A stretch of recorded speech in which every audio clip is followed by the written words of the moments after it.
Guys, मेरा नाम है Avtar Singh. Like this is my new vlog. और तो आपको मैं कुछ बताने जा रहा हूँ अपनी लाइफ के बारे में।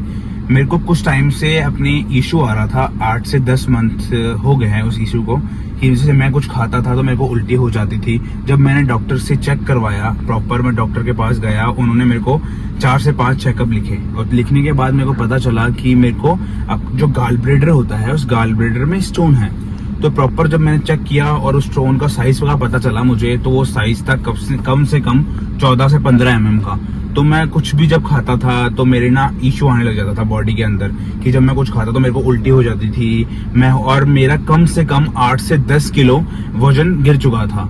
तो मेरे को किसी ने लोगों ने सजेशन दिया कि आपको क्या बोलते हैं होम्योपैथिक दवाई लीजिए, किसी ने सजेशन दिया कि आप आयुर्वेद दवाई लीजिए। तो मैंने एक आयुर्वेद दवाई ली दिल्ली से।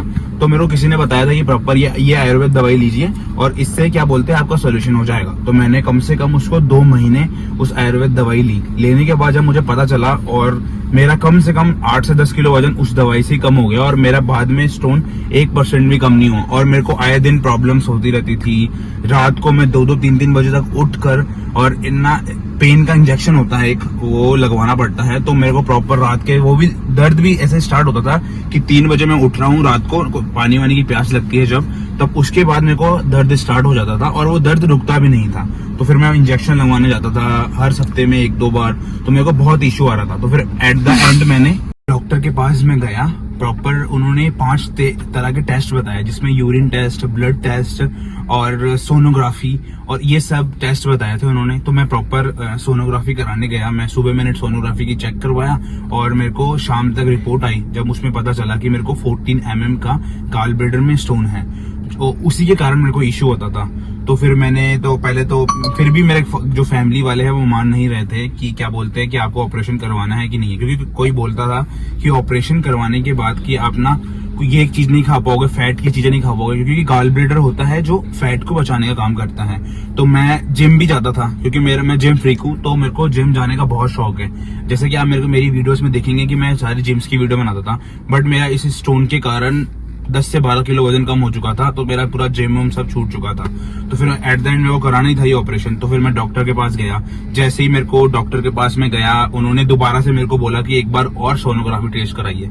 तो मैंने सोनोग्राफी टेस्ट करवाया। तो मेरे को जब डॉक्टर ने प्रॉपर खर्चा बताया 46,000 रुपीज का, 46,000 रुपीज का डॉक्टर ने खर्चा बताया। और फिर उसके साथ साथ कि मेडिसिन का आपको अलग से लगेगा। तो मतलब अप्रोक्स 50,000 समथिंग मेरा चार्जेस लगा। बट यह कि मैं अच्छी जगह से कराया, क्योंकि प्रॉपर स्पेशलिस्ट से ही कराना चाहिए, क्योंकि अपनी लाइफ का सवाल है, क्योंकि पेट का ऑपरेशन हो रहा है और कोई भी हमारी बॉडी का पार्ट निकल रहा है। तो फिर मैंने इसका ये जो ऑपरेशन है वो मैंने डेट डिसाइड कर ली कि मैंने मंडे को कराना है ऑपरेशन। तो फिर मंडे को मैं क्या बोलते हैं सुबह 6 बजे मुझे डॉक्टर ने बुला लिया कि 6 बजे आप आइए और ना हॉस्पिटल में एडमिट हो जाइए। और बोला था कि एक दिन पहले से रात के 12 बजे से आपको कुछ नहीं खाना है। तो फिर मैंने क्या करा कि रात को मैंने कुछ नहीं खाया और सुबह में आके हॉस्पिटल में एडमिट हो गया। और उसके बाद जब मेरे को एडमिट हुआ तो डॉक्टर ने मेरे को बोला कि आपको पानी भी नहीं पीना है और क्या बोलते कुछ खाना भी नहीं है। तो फिर मेरे को कम से कम डॉक्टर ने 7 से 8 घंटे बिल्कुल भूखा रखा। और फिर मेरा ऑपरेशन हुआ दोपहर में 2 बजे समथिंग, 1 से 2 बजे ऑपरेशन गया। और ऑपरेशन थिएटर में मेरे को लेके जाने के बाद एनेस्थीसिया दिया। मेरे को देने के बाद प्रॉपर मेरे को ना बस ऐसे मेरे को लगा कि मैंने आंखें झपकी और आंखें खोली, और तो मेरे को 2 घंटे बाद होश आया। 1 घंटे मेरे को कम से कम ऑपरेशन में लगा था। उन्होंने क्या बोलते हैं मेरे को प्रॉपर दिखाया कि मेरा जो पित्त है उसकी ना पित्त के अंदर पूरा पित्त, इतना बड़ा साइज का पित्त था, तो पित्त पूरा निकाल चुके थे वो। और उसके अंदर 14 mm का स्टोन था, बिल्कुल लाइक कंचे की तरह। तो फिर मेरा वो स्टोन निकला। और फिर उसके बाद भी मेरे को डॉक्टर ने बोला कि 6 से 8 घंटे बाद आपको कुछ नहीं खाना है। तो फिर मैं 8 घंटे बाद मैं भूखा का प्यासा रहा। मेरे को कम से कम हो चुके थे कि मैं 18 घंटे से ना मैंने पानी पिया था और ना मैंने कुछ खाया था। तो मेरे पूरे होठ सूख चुके थे, ना मैं कुछ बोल भी नहीं पा रहा था ढंग से। तो फिर मेरे को डॉक्टर ने बोला कि एक आपको चम्मच पानी देना है। तो फिर मेरे को 1 चम्मच दिया मेरी मदर ने पानी। फिर उसके बाद आधे घंटे बाद 1 चम्मच दिया। तो ऐसे करते करते मैं थोड़ा सही हुआ। फिर उन्होंने बोला कि थोड़ा थोड़ा पानी पी सकते हैं आप।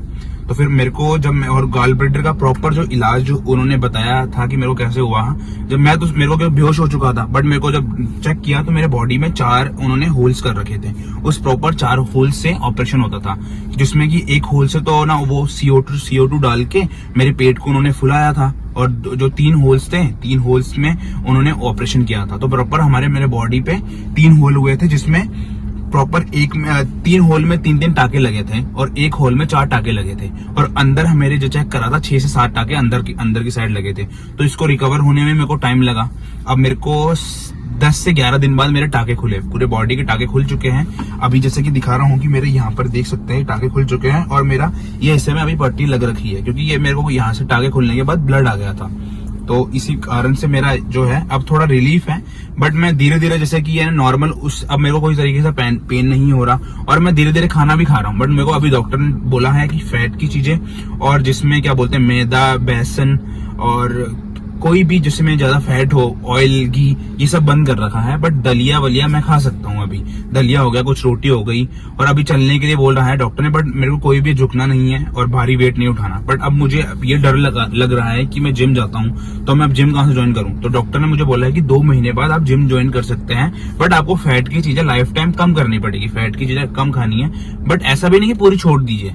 आप खा सकते हैं फैट की चीजें, बट फैट के साथ साथ प्रोटीन की चीजें भी खा सकते हैं, बट वो लिमिट में। और हर चीज को खाने के बाद पचा सकते हैं। हर 2 घंटे में गैप देके हम खा सकते हैं और एक साथ ज्यादा पेट भर के नहीं खाना है, हल्का हल्का खा लीजिए। अब यह है कि अब मेरे को प्रॉपर 15 दिन हो चुके हैं, 15 दिन कम से कम। अब मेरा अब सही है धीरे धीरे। अब मैं अपना वापस जॉब पे मैं अपना वर्क पे वापस लग सकता हूँ और उसमें मेरे को अब कोई भी इशू नहीं होगा। और जिससे कि अब मैं है कि 2 महीने का वेट कर रहा हूँ। 2 महीने के बाद मैं प्रॉपर अपनी एक्सरसाइज स्टार्ट कर लूंगा, क्योंकि अब मुझे है कि अब मेरी अब ये चीज निकल चुकी है। और ऐसा नहीं कि ये निकलने के बाद मेरी लाइफ में कुछ इशू आएगा। ये जैसे लाइफ चल रही थी पहले और वैसी भी बाद में चलेगी। तो अब मुझे कि अब 2 महीने बाद मैं अपना जिम जाऊंगा, बढ़िया से खाऊं पीऊंगा। तो प्लीज आप भी अगर आपको ऐसा कुछ लग रहा है कि आपके बॉडी में पेन उठ रहा है और वो गाल ब्लैडर स्टोन का है पेन, कि आपके बॉडी में गाल ब्लैडर स्टोन है, तो आप प्लीज मेरी माने तो आपको कोई भी किसी तरीके की दवाई नहीं खानी है कि आप ये दवाई खा लीजिए इससे कम हो जाएगा। लोग बोलते हैं कि इस दवाई खाइए तो इससे दवाई से कम हो जाएगा, या इस दवाई से खाइए तो इस दवाई से कम हो जाएगा।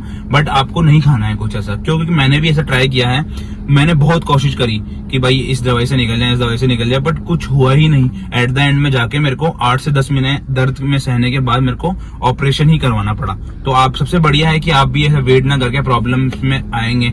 और क्योंकि इसमें ये होता है कि अगर आप ज्यादा वेट करेंगे तो आपका जो गाल ब्लैडर का कैंसर भी बन जाता है, तो बहुत ज्यादा मतलब आपको पूरा नुकसान देगा। तो इसलिए आपको क्या करना है, कुछ नहीं करना कि अगर आपको पता चल रहा है कि मेरे पित्त की थैली में स्टोन है तो आपको डॉक्टर के पास जाना है। अपना प्रॉपर गाल ब्लैडर स्टोन की सर्जरी होती है, प्रॉपर अच्छा ऑपरेशन होता है, वो आप ऑपरेशन कराइए। और उसके बाद आप अपनी 15 से 1 महीने तक आपको नॉर्मल फूड खाना, उसके बाद आप अपनी नॉर्मल लाइफ जी सकते हैं।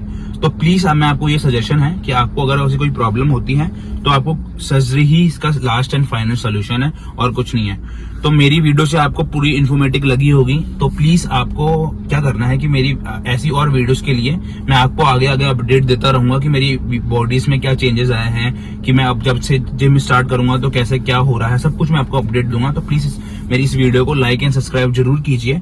और ये आपको जानकारी अच्छी लगी तो धन्यवाद, थैंक यू सो मच।